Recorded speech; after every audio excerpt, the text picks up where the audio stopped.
중국의 마지막 청나라를 무너뜨린 신의 혁명으로 국민당과 공산당의 대립 속에서 결국 대륙과 타이완으로 갈라진 중국 근대사의 주역을 얘기하자면 당연히 국부인 순원과 국민당의 장제스, 공산당의 마오쩌둥일 것입니다.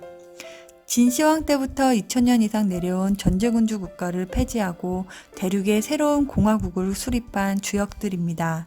그러나 남자는 세계를 지배하고 그 남자를 지배하는 것은 여자가 아닐까요? 이들 숭 가문의 세 자매는 실질적인 주연이었다고 해도 과언이 아닐 텐데요. 중국의 국부인 순원의 부인 숭 가문의 둘째 딸 숭직린과 순원의 뒤를 이은 국민당 총독 장제스의 부인이 셋째 딸 숭 메이링이기 때문입니다. 또한 첫째 딸인 숭 아이링은 냉정한 현실주의자였는데요. 당시 순원의 비서일을 하던 아이링은 순원의 구애를 받았지만 그녀는 보장할 수 없는 미래보다는 현실적인 부를 선택했습니다. 단지 이상적인 혁명가에 불과했던 순원보다는 20세기 초 중국 최대의 부자로서 하인만 500명이 넘었다는 공자의 75대손 쿵상씨를 선택했고, 그리하여 그녀는 엄청난 부를 누리며 중국의 경제를 주름잡았었는데 그녀가 돈을 사랑한 여자라는 소리를 듣는 이유이기도 합니다. 그래서 우리는 이 세 자매를 돈을 사랑한 여인, 나라를 사랑한 여인, 명예를 사랑한 여인이라고 얘기하고 있습니다. 감리교 목사이자 무역업자인 세 자매의 아버지 숭자수는 빈농 집안의 자식이었으나 12살의 양아버지와 차수출을 위해 미국으로 갔다가 그곳에서 기독교 신자였던 선장의 도움으로 신학대학을 졸업하고 미국 남부에서 목사가 된 후 1886년 선교를 위해 상하이로 돌아갑니다. 결혼 후 목사 일을 그만두고 인쇄소를 경영하며 자리를 잡았는데 이때 중국 혁명의 아버지인 순원과 절친한 친구가 되고 위험을 무릅쓰고 순원의 혁명 자금을 도와주고 있었습니다. 이 숭자수에게는 3명의 딸과 3명의 아들이 있었는데 현대식 교육을 받았던 숭자수는 여자도 조국을 위해 큰 일을 할 수 있다며 세 딸을 모두 미국에 유학을 보냈고, 큰 언니인 아이링은 1904년 중국 첫 번째 미국 유학생으로 미국의 조지아주 웨즐리대에 들어갔고, 이에 칭량과 메일링도 미국 유학생활을 시작하게 됩니다. 칭링은 메일링보다 5살이 많았으며 조용하고 상냥하고 품위가 있었습니다. 메일링은 명랑하고 활달하며 자신감에 넘치는 소녀였습니다. 그리고 대학 시절부터 유창한 영어 실력 외에 6개 국어를 구사할 정도로 어학에 능통했습니다. 1912년 아버지의 편지를 통해 중화민국이 난징에서 수립이 되었으며 아버지와 언니가 순원의 임시대통령 취임식에 참석했다는 소식을 듣고 매우 기뻐합니다.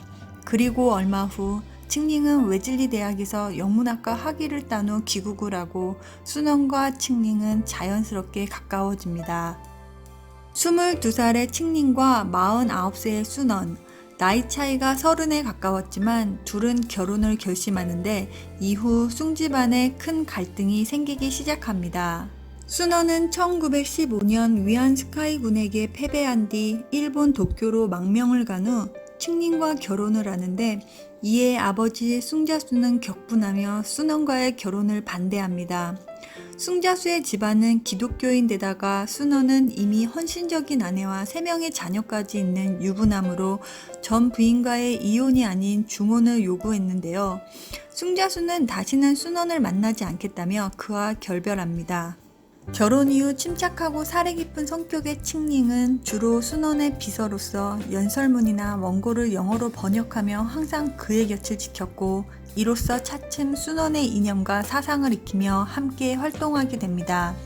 이 과정에서 죽을 위기에 처했으나 간신히 탈출은 하지만 이때 유일한 아이를 유산하면서 불임이 되는 비극을 겪게 됩니다.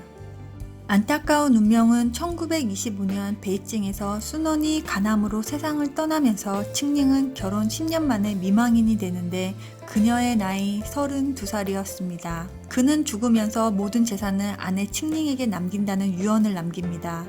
그의 재산은 책 2,000권과 상해의 집 한 채 뿐이었으나 순원의 미망인이라는 자격은 이후 평생 동안 그녀의 정치 생활에 큰 미천이 되게 합니다. 그리고 칭링은 남편의 뜻에 따라 민족과 민중의 지도자로서 계속 헌신합니다. 젊은 시절을 미국에서 보내면서 서구적인 가치관을 지닌 메일링은 중국으로 돌아온 뒤 당시 군관학교 교장이었던 장제스를 만나고 야심을 가진 메일링은 주위의 반대에도 불구하고 자신보다 11살 연상이며 3번의 결혼 경력을 가진 장제스와 결혼을 결정합니다. 1927년 12월 장제스와 메일링의 결혼이 결정되자 칭링은 동생에게 장제스와의 결혼을 말렸지만 메일링은 언니가 아버지에게 그러했듯이 그녀의 말을 무시합니다. 칭링은 국민정부의 수장인 장제스가 남편의 이념과 이상을 왜곡하고 중국의 당면 과제를 해결하기보다는 권력과 야욕에 젖어 있다고 판단했기 때문에 이를 반대했고 국민당 좌파로서 장제스와 크게 대립하게 됩니다. 또한 칭링은 국민민권보장동맹 등에서 활동하며 국민당 일당 독재를 비판하는데 국민정부는 이러한 행위가 거슬렸으나 순원의 미망인이라는 상징 탓에 그녀를 거둘 수 없어 결국 감시하는 선에서 이를 멈추고 맙니다. 메이링은 결혼 뒤 10년간 장제스와 함께 전쟁터를 누비며 그의 외교 고문이자 개인 비서로 활약합니다. 일제로부터 중국 침략이 시작된 뒤에는 유창한 영어 실력으로 국제사회에 중국의 입장을 알렸고 미국의 지지를 이끌어내는데 결정적인 역할을 해냅니다. 장제스가 남부의 군벌에 감금되는 시안사변이 일어나자 메이링은 직접 시안으로 날아가 저언라이와談판을 벌여 남편을 구출해내는 배짱을 과시하기도 합니다. 1945년 9월 항일전쟁 승리 후엔 국민당은 칭리의 직위를 승진시키면서 국민정부에 협조를 요청했으나 결국 칭링은 공산당 측으로 전향해 마오쩌둥과 손을 잡습니다. 그리고 여동생 메일링과 장제스를 대만으로 몰아냅니다. 결국 장제스의 일가가 타이완으로 도망가 서로 멀리 떨어지게 되면서 결국 자매는 다시는 만나지 못하게 됩니다. 1949년 중화인민공화국 설립 후 칭링은 국부 순원의 미망인이라는 상징성과 유창한 영어 덕분에 2차례나 국가 부주석을 역임합니다. 1950년 스탈린 평화상을 수상하며 중국 현대시대에 빼놓을 수 없는 인물이 되었고 메일링은 타이완에서 퍼스트 레이디가 되어 언니 칭링과 정치적으로 대립하여 살아가지만 1960년 미국의 가장 존경하는 10인 여성에 포함되기도 합니다. 그러나 1975년 장제스가 사망하자 메일링은 미국 뉴욕으로 건너가 살았고 대만과 미국의 유대 관계를 위한 외교 활동을 하였다고 합니다. 1981년 칭링이 중병에 걸렸을 때 칭링은 동생 메일링을 만나고 싶다는 의사를 표현하였고 이에 중화인민공화국 정부는 미국에 거주하고 있는 메일링을 중국으로 초청하였으나 메일링은 이를 거절하였습니다.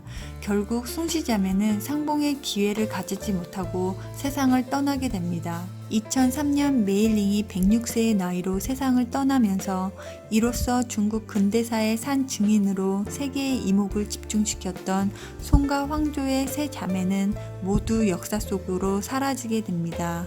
지금까지도 숭가문의 세 자매는 20세기 중국 역사에서 빼놓을 수 없는 중요한 역할을 했던 비중 있는 인물로 묘사되고 있는데요. 송가 자매, 송가 왕조 얘기는 소설이나 영화로도 나와 여러 사람들에게 잘 알려져 있고 이들의 인생 역정이 너무나 드라마틱하고 거기에 공산당과 국민당이라는 이념의 벽에 갈라진 자매의 삶 속에서 결국은 같은 부모를 섬기더라도 형제간의 성격이나 인생관이 너무도 판이하게 달라질 수 있다는 게 신비롭습니다. 이 세 자매는 중국이라는 상징성과 함께 사람들이 추구하는 것이 부와 명예와 권력이라고 한다면 이 모든 것을 실제로 손에 넣은 송씨 세 자매의 인생은 경이롭기까지 합니다.